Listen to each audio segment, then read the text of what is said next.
Bienvenidos a su iglesia, el Remanente de Cristo, aquí en la ciudad de Clarksville, Tennessee. Si usted vive en las áreas cercanas, los invitamos a que usted participe en alguno de nuestros servicios. Estamos ubicados en el 10 Main Street de esta comunidad.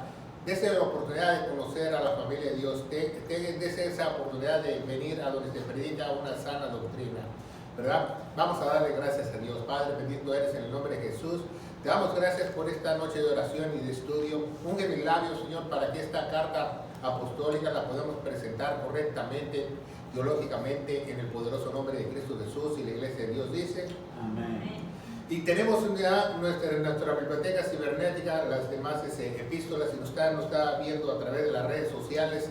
Tenemos el capítulo 1, el capítulo 2, la otra semana hicimos el capítulo 3, la lengua, un capítulo muy importante, muy interesante, si no se acuerdan. Pero hoy seguimos, y vamos a ver el capítulo 4 de Santiago, que solo son 17 versículos, pero habla de temas muy importantes como la enemistad del mundo, juzgando a los hermanos, y que no nos gloriemos, no nos exaltemos el día de mañana. Vamos a ver los capítulos por capítulos, y es muy importante que nosotros entendamos esta carta teológica escrita para la iglesia.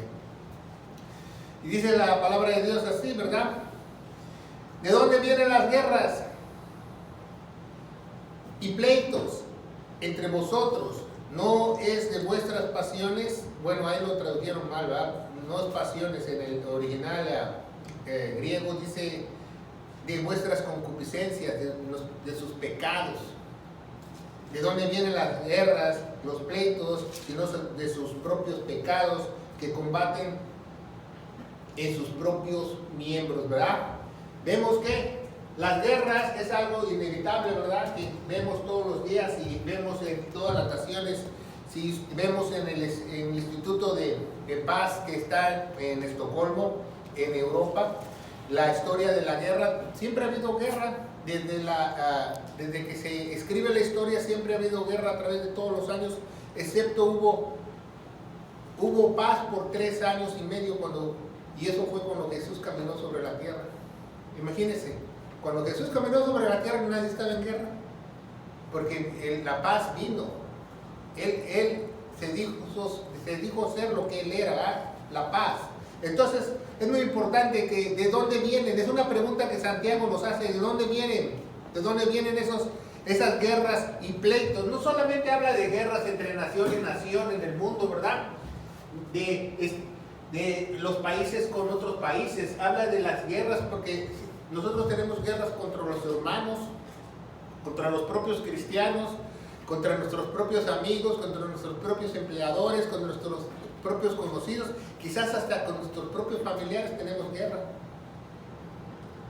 Y pleitos, ¿verdad? Eso es el pan de cada día, ¿verdad? Hasta los niños chiquitos aprenden de los adultos y tienen pleitos todos los días. ¿De dónde vienen? No vienen de Dios, vienen de nuestros propios pecados. Eso es lo que nos dice Santiago, nos dice la Biblia, de nuestras propias pasiones. Y después dice el versículo 2, dice, codiciáis y no tenéis, matáis y ardéis de envidia, porque no poder alcanzar, combatir y lucháis, pero no tenéis lo que deseáis porque no pedéis, ¿verdad? Nos está diciendo que nosotros, a pesar que nosotros tenemos guerras y pleitos con todo el mundo, o sea, vamos aquí a poner al hermano Juan Pérez, ¿verdad? El hermano Juan Pérez, me salté una de Juan Pérez, tiene problemas de la tiroides, por eso tiene los ojos grandes, ¿verdad? Entonces, el hermano Juan Pérez siempre está constante lucha contra el mundo, ¿verdad? Siempre cuando hay una pelea se pone la BS, ¿verdad? En inglés, que significa verse, que está en contra, ¿verdad? Y siempre hay una pelea. Si no es con el mundo, es con sus familiares, con sus amigos, con sus tíos. Pero dice, Juan Pérez no sabe pedir. ¿Por qué? Porque Juan Pérez no sabe pedir. ¿Por qué? Porque combate, porque lucha, porque no tiene lo que desea. Versículo 3 dice, pides y no recibes porque pides mal. ¿Cuántas veces nosotros oramos mal? ¿Cuántas veces nosotros le pedimos a Dios mal? ¿Cuántas veces tenemos un problema y decimos, ahora sí, Dios, ayúdame? O cuántas veces tenemos el agua hasta el cuello, o ya el niño se ahogó en el pozo, ya ahora sí Dios, ahora sí vamos a buscar, ahora sí Diosito. Pero cuando estamos bien buscamos a Dios, porque a Dios no lo podemos engañar. Entonces tenemos que estar conscientes de eso, que a Dios, dice en Gálatas 6:7, Dios no puede ser burlado. Entonces no solamente vamos a estar, ahora sí, ¿verdad? O como yo veo en las noticias, ¿verdad? Que desgraciadamente mucha gente quiere el sueño americano, se quiere venir para acá, se quiere abandonar sus países, miente, ¿verdad? Porque dicen que están perseguidos, o quizás algunos no mientan o no, pero todos dicen no. Yo le he estado encomendando y orando a Dios para que yo llegue a este país. ¿Usted cree que Dios escucha estas oraciones? Claro que no. Pero quizás de algunos sí, porque quizás el propósito de esa persona sea que él esté aquí, pero que le sirva, que tenga un propósito para él. Dios no te va a abrir puertas para que tú tengas una vida mejor y ya tengas un coche y una casa. No. Dios te va a abrir puertas para que tú le sirvas a Él. Si no, no te va a abrir puertas Él.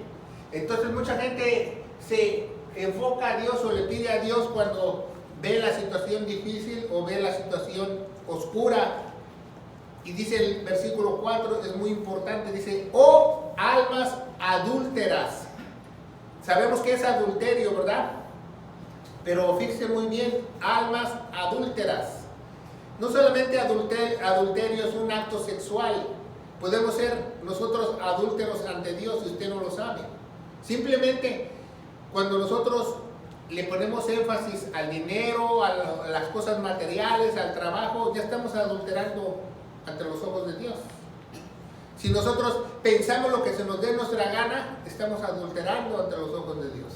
Si nosotros interpretamos a Dios como nosotros queramos, estamos adulterando ante los ojos de Dios.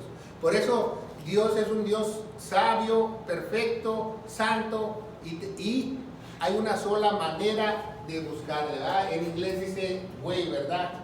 Un solo camino, dice Jesús, Juan 14:6. Nos advierte, hay un solo camino para buscar a Dios. No es el camino que tú quieras, no es el conocimiento que tú creas o como tú quieras interpretarlo, como tú quieras creerle a Dios. No, hay un solo camino. ¿Y cómo es?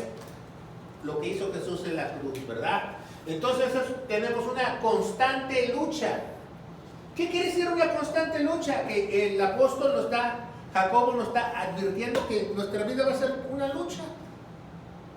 Que más vale que te acostumbres. Al momento que nosotros somos adúlteros, pues somos infieles, ¿verdad? Dice, ¿no sabéis que la amistad del mundo es enemistad con Dios? Cualquiera pues que quiera ser amigo del mundo se constituye enemigo de Dios. Entonces, si Juan Pérez, ¿verdad? le nace, ¿verdad?, amar al mundo, pues cualquiera se constituye enemigo de Dios. Entonces muchas gentes dicen, no, pues yo no creo en Dios, o yo creo en Dios a mi manera, pero yo pienso que debemos de aprovechar esta vida lo más que nosotros podamos, porque vivimos una sola vez, y vive la vida loca y infinidad de cosas, de tonterías que la gente dice. Entonces esa gente es enemiga de Dios.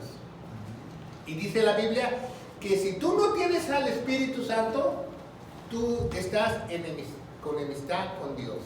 La ira de Dios está sobre ti. Entonces es muy importante saberlo. 5. ¿O pensáis que la Escritura dice en vano, el Espíritu que te ha hecho morar en vosotros nos anhela celosamente? Entonces cuando el hermano Juan Pérez recibe el Espíritu Santo, ¿verdad? El Espíritu Santo pasa a morar en el corazón de Juan Pérez, en su mente. Por cuando habla la Biblia de corazón, alma o mente, es lo mismo. Entonces al momento que el Espíritu Santo pasa en el hermano Juan Pérez, él ya no puede amar al mundo. Aquí no hay ningún cristiano que ama al mundo y ama a Dios. Entonces no es cristiano, es cristino. O tú amas a Dios o amas al mundo. Claro, tenemos que vivir en el mundo, tenemos que ver por nuestra familia, por nuestros intereses, por nuestra economía, pero una cosa es amar a las cosas más que a Dios, porque a Dios no lo podemos burlar, ¿verdad? Y Dios sabe que eso es terrible. A mí me da mucha risa porque una vez hermano que conocimos que decía que era pastor, pero al final no era pastor. Un día dice que mero se rompe toda la espalda porque estaba en un lugar donde nevaba y vio un billete de $5 y lo quiso ir a traer y se resbaló hasta abajo y se golpeó. Entonces, muchas veces no tenemos que enfocarnos a eso, ¿verdad? Porque no vemos el peligro. Entonces vemos que dice que la Escritura dice en vano. O sea, ¿la Escritura qué dice? La Escritura dice en 1 Corintios 15, del 1 al 4, que Cristo murió por todos nuestros pecados, fue sepultado y resucitó al tercer día. Es gracia que no lo merecemos porque Dios lo puede abolir. Y gracia es que Él pague el pecado por cada uno de nosotros. ¿Y qué es humildad? Pues humildad no quiere decir que Juan Pérez no tiene dinero, Juan Pérez usa chanclas, ¿va?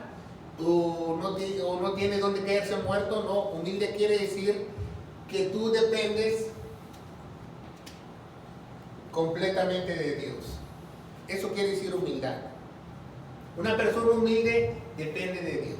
Primero está Dios, antes que todo. Primero está el propósito de Dios, primero está la iglesia, primero está todo antes que su vida.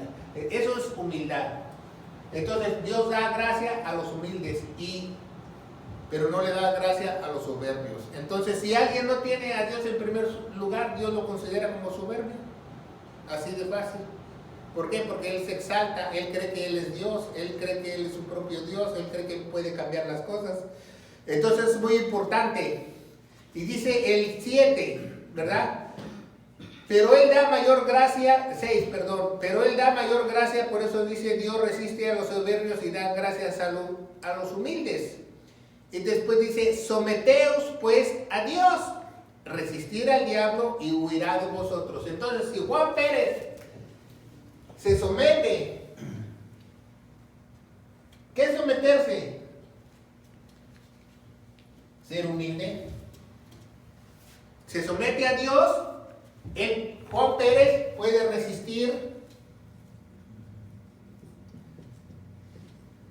al mundo y al diablo. ¿Se fija? Esa es la única manera de que el diablo no te ataque, que tú estés completamente sometido a Dios. O si no, tú vas a tener ataques del diablo siempre, ¿va? Dice, someteos pues a Dios, resistid al diablo y él huirá de vosotros. ¿Cómo lo vamos a resistir al diablo? Con la palabra de Dios, ¿verdad? Por eso cuando Jesús fue tentado en el desierto y Satanás se encontró con él y dijo, mira estas piedras, tú eres Dios, tú puedes hacerles un pan, tú puedes hacerles unas conchitas y te las comes y una dona. Y él dijo, Jesús, no solo de pan vive el hombre, sino de toda palabra que sale de la boca de Dios. Entonces, resistir al diablo es con la palabra de Dios.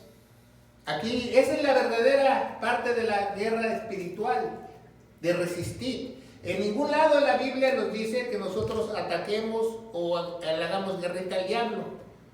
Nos dice que resistamos. Si vemos la armadura de Dios, vemos que es el casco, ¿verdad? La coraza de justicia, el cinturón, el escudo de la fe, la espada del Espíritu, las sandalias presas para el Evangelio. Casi todas las piezas son para resistir. La única pieza para atacar es la espada. Es lo único que nosotros podemos defendernos de los ataques del enemigo con la espada del Espíritu. Es muy importante que nosotros nos demos cuenta, ¿verdad? Porque hoy en día todo el mundo le quiere hacer guerrita al diablo. Y eso es una doctrina falsa. Esa no es una guerra espiritual. La guerra espiritual es que tú te llenes de la palabra de Dios para que tú tomes las mejores decisiones de tu vida y tú puedas ser una persona mejor, más correcta. ¿Cómo tú vas a resistir al diablo? ¿Cómo? Dice en el siguiente versículo, la única forma es acercándote a Dios. Esa es la única forma, ¿verdad? Dice, ok, aquí Juan Pérez dice que él se está sometiendo a Dios y está resistiendo al diablo. Entonces, santo remedio, acercándose a Dios. Esa es la única manera. ¿Y qué es acercarse a Dios? ¿Verdad? oh no, pues yo me voy de rodillas hasta la iglesia, ya me acerqué a Dios. No, eso no es acercarse a Dios. La única manera que tú te acerques a Dios es aquí, leyendo tu Biblia, estudiando tu Biblia. Esa es la única manera, ¿verdad? Escuchando las predicaciones, la palabra de Dios, los estudios, estudiándola correctamente, sistemáticamente. Esa es la única manera de acercarte a Dios. Esa es la única manera. Aquí no hay que me ahorro la estudiada y te prendo una velita. Nada. No funciona, ¿verdad? O ayuno y me meto en oración 3 días y me acerco a Dios. Eso es mentira. La única manera de acercarte a Dios es con su palabra, que tú le entiendas correctamente. Si no le entiendes tú correctamente, tú no te has acercado a nadie. Dios te desecha. Porque lo que más honra a Dios en todo el universo y todas las galaxias y todas las eternidades es su palabra.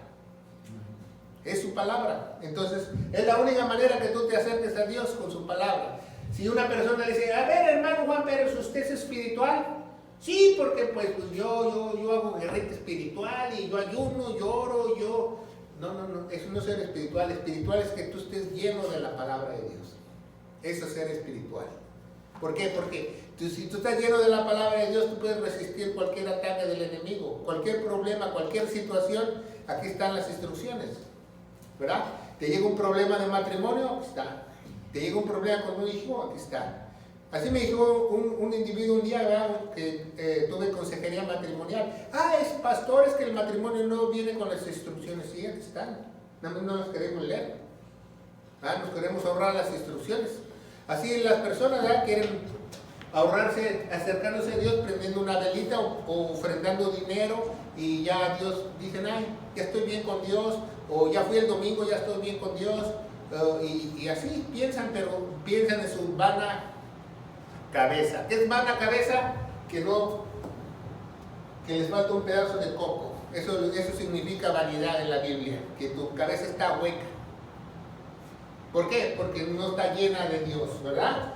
Entonces, para que nosotros nos llenemos, tenemos que llenarnos con la palabra de Dios. Eso es lo más importante que tenemos que aprender de este capítulo. Que nosotros podemos tener cualquier situación, cualquier problema, cualquier tribulación, cualquier problema familiar, cualquier desgracia, y la única solución es acercarse a Dios. Esa es la única solución, acercarnos a Dios. ¿Quién es el que te puede sanar de una pérdida, de una tragedia, de que se te muere tu familiar o tus hermanos o tu mamá? Dios. Nadie más te puede sanar. Ni el seguro que te van a dar por tu difunto te va a sanar. Lo único que te puede sanar es Dios. Porque es el único que sana corazones. Y dice, acercaos a Dios. ¿Y cuál es la promesa de Dios? Dice Santiago. Y Él se acercará a vosotros. Entonces, si tú lees tu Biblia y tú estudias tu Biblia todos los días y quieres de Dios y anhelas de Dios, Dios se va a acercar a ti porque lo prometió. Pero si tú no lo haces, Dios no se va a acercar a ti. Obviamente, ¿verdad? Dios, te pido que tú me des una lancha y un Homer. Dios está muy lejos de ti, ¿verdad? ¿Por qué? Porque Dios va a escuchar, no va a escuchar oraciones vanas, va a escuchar oraciones conforme al propósito de Él. Dice, acercaos a Dios y Él se acercará a vosotros. Pecadores, dice, limpiar vuestras manos. ¿Qué quiere decir que nosotros limpiemos nuestras manos? Que todo lo que hagamos con nuestras manos sea justo. Eso es limpiar manos. Que todo lo que hagamos con nuestras propias manos sea hacer el bien, que no nos cansemos de hacer el bien, ¿verdad? Y dice en la Biblia, dice, y vosotros de doble ánimo. ¿Qué es doble ánimo? O sea, doble ánimo, aquí le vamos a hacer copete a Juan Pérez, ¿va? Doble ánimo es que tienes una mente dividida. Ese es de doble ánimo, que eres, en otras palabras, nueva versión internacional, que eres esquizofrénico, bipolar, que eres dos caras, two faces, como dicen en inglés. O sea, eres una persona en tu casa y eres otra acá, eres una persona en el trabajo y eres otra acá, eres una persona en la iglesia, eres bipolar, porque no tienes una identidad. Dice, y vosotros de doble ánimo, dice, purificad vuestros corazones. ¿Y cómo te purificas el corazón, o tu mente, o tu cerebro, o tu cabeza? Solamente con la palabra de Dios. Es la única manera de limpiar tu mente. Aquí no hay un car wash que le echas $5 y te hace el lavado de cerebro. La única forma de lavar tu mente es con la palabra de Dios. Esa es la única manera de lavar tu mente. ¿Por qué? Porque nuestra mente está llena de inestabilidad, de tonterías, de pensamientos guajiros, de filosofías, de que quién dice aquí, quién dice allá. Ya no se sabe de quién dice quién, porque todo el mundo dice lo que quiere. Pero lo que dice Dios es verdad. Entonces la única manera de purificar nuestros corazones es a través de la palabra de Dios, ¿verdad? Y usted puede comparar todo, ¿verdad? Si usted está lleno de la palabra de Dios, es más, usted ve una película religiosa de la crucifixión, y si usted está lleno de la palabra de Dios, ahí dice, ¡ay! Ahí le falló al director, ahí no va eso. ¿Por qué? Porque yo sé la palabra de Dios, ¿verdad? Entonces es bueno saber la palabra de Dios. ¿Para qué? Porque esta vida está llena de engaño. Ese es el pan de cada día, el engaño, ¿verdad? Te engañan para lucrar, te engañan para tomar ventaja de ti, para estar arriba de ti, para manipularte, para hacer todo. Esa es la vida del humano del día de hoy. ¿Por qué? Porque Satanás es el padre de mentira. Pero solamente lo puedes vencer con la verdad. Esa es la única manera que lo puedes vencer. Y dice 9, afligidos, lamentar y llorar, ¿va? Entonces Juan Pérez se va a afligir, lamentar, ¿verdad? Y dice llorar, ¿va? Entonces vamos a hacer unas lagrimitas acá, ¿va? A Juan Pérez, porque esa va a ser nuestra vida. Y dice, afligidos, lamentar y llorar, vuestra risa se convertirá en lloro y vuestro gozo en tristeza. Humilláis delante del Señor y Él os exaltará. Entonces, dice que esa va a ser nuestra vida, pero si tú tienes al Señor, vas a estar contento, como Juan Pérez. La mente dividida se la tiene que quitar. Ya no tiene mente dividida, ¿verdad? Exactamente, ya Juan Pérez ya es de una sola mente, ya tiene la mente del Señor. Entonces ya se le quitaron las lágrimas, ¿verdad? Y ya aunque esté afligido, aunque esté lamentoso, aunque llore, tiene un gozo interior que nadie se lo puede quitar. El gozo, según Romanos capítulo 5, el gozo de tu salvación. Nadie te la puede quitar. Ni lo alto, ni lo bajo, ni lo profundo, ni siquiera la muerte te puede separar del amor de Dios. ¿Por qué? Porque Él ya se acercó a Dios, Él sabe, el Espíritu ya mora en Juan Pérez, ¿verdad? Aquí le hacemos su corazoncito a Juan Pérez. Entonces es muy importante, por eso no le pusimos boca a Juan Pérez. Luego seguimos juzgando al hermano. Al siguiente capítulo dice, hermanos, no murmuréis los unos a otros, el que murmura del hermano, juzga al hermano. O sea, mucha gente dice, no lo estoy juzgando. Bueno, si ya murmuraste, ya lo juzgaste. Así lo ve Dios. Porque muchas veces decías, eso no es juzgar es esto. No, si tú murmuras con florecitas y florecitas, tú ya lo estás juzgando, ¿verdad? El que murmura al hermano, juzga a su hermano y murmura la ley. Y juzga la ley, pero si tú juzgas la ley, tú no eres hacedor de la palabra de Dios, sino eres juez. Y Dios no nos puso como jueces, ¿verdad?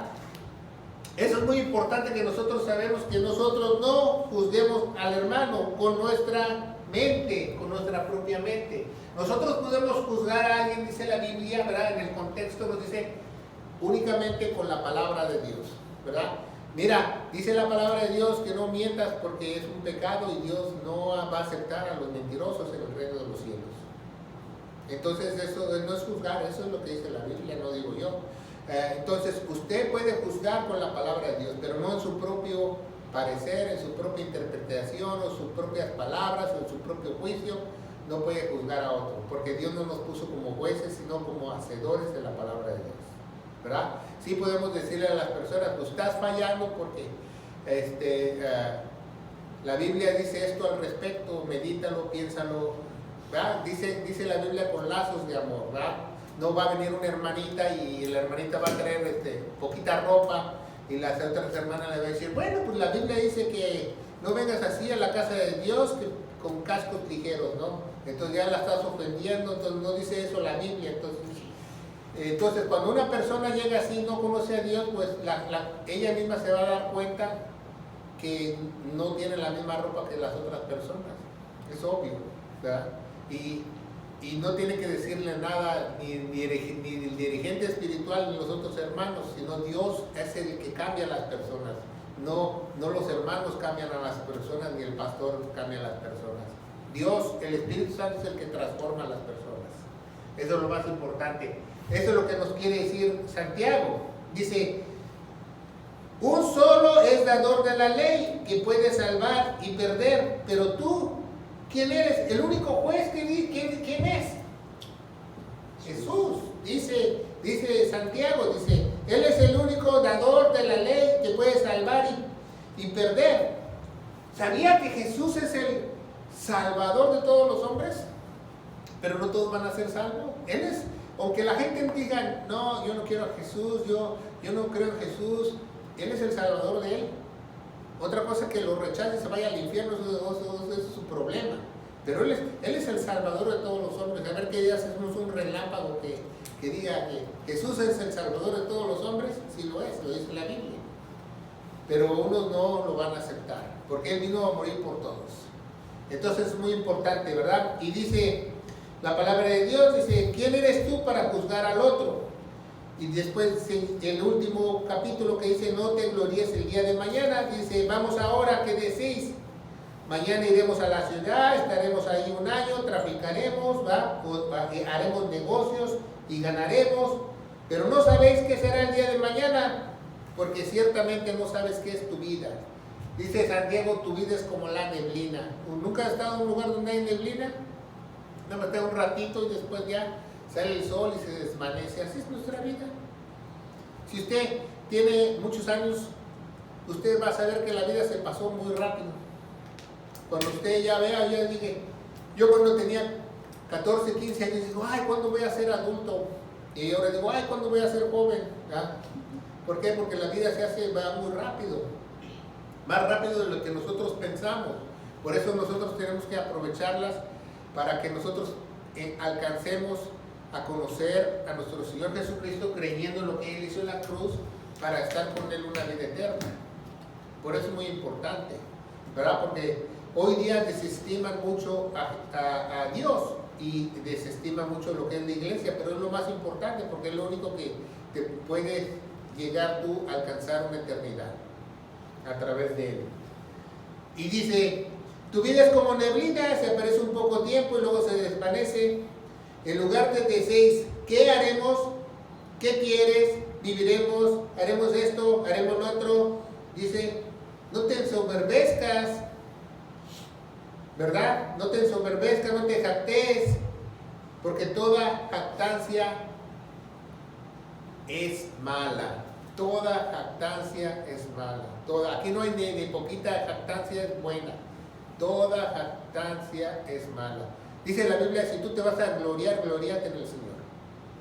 Es lo único que tú te puedes gloriar. De nada más, ¿verdad? La próxima vez que diga, ay, mis enchiladas me quedaron bien ricas, no se gloríe porque es malo. Malo. Dice la Biblia que nosotros tenemos que ser humildes, ¿verdad? Gracias a Dios porque mis enchiladas quedan sabrosas. Es diferente, ¿verdad? Ya suena diferente. O mis chilaquiles, ¿verdad? Quedaron bien sabrosos. Entonces es muy importante, dice 17, y aquel que ha de saber lo bueno, no lo hace. Ese es un mandamiento de la iglesia, pongan mucha atención. Saber hacer lo bueno y no hacer lo bueno es pecado. Aquí nada de que a Cholitas me la bolsearon y usted no sabe que si era pecado o no. Obviamente usted sabe que si las cosas están bien o están mal. Si usted sabe hacer lo bueno y no lo hace, es pecado ante los ojos de Dios. ¿Verdad? No, pues yo no sabía. El desconocimiento de desconocer la ley de Dios no te hace culpable. O cuando tú vas manejando y te para el policía y le dice al policía, a ver su licencia, su tarjeta de circulación y su seguro, y usted le dice, yo no sabía que necesitaba licencia.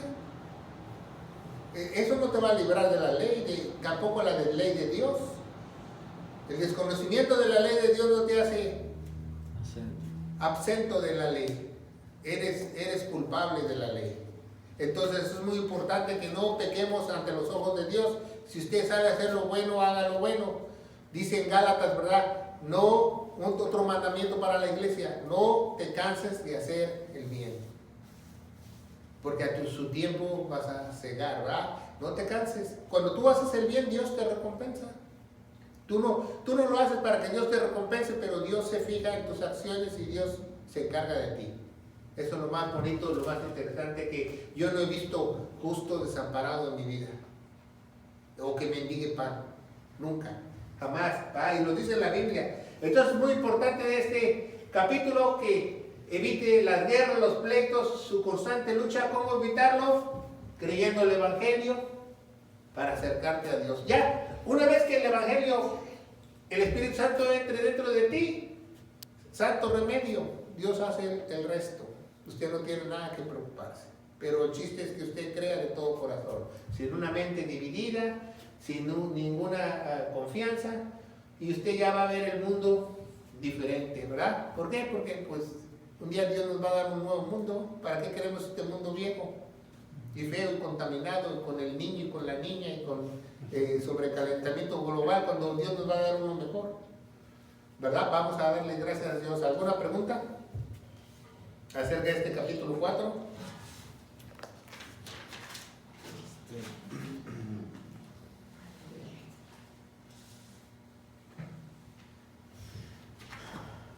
Clarito. Ok, bueno, vamos a darle gracias a Dios. Padre, bendito eres en el nombre de Jesús. Te damos gracias porque podemos explicar este capítulo teológico, ¿verdad?, del apóstol Jacobo. Muy interesante, porque él era un teólogo y nos deja un mensaje muy profundo para las iglesias. Padre, enséñanos a hacer lo bueno y no lo malo. Enséñanos, Señor, a purificarnos. Padre, Señor, enséñanos que nuestras manos sean limpias, Padre, para hacer lo justo y no lo injusto, en el nombre poderoso de Cristo Jesús. Y la iglesia de Dios dice: amén.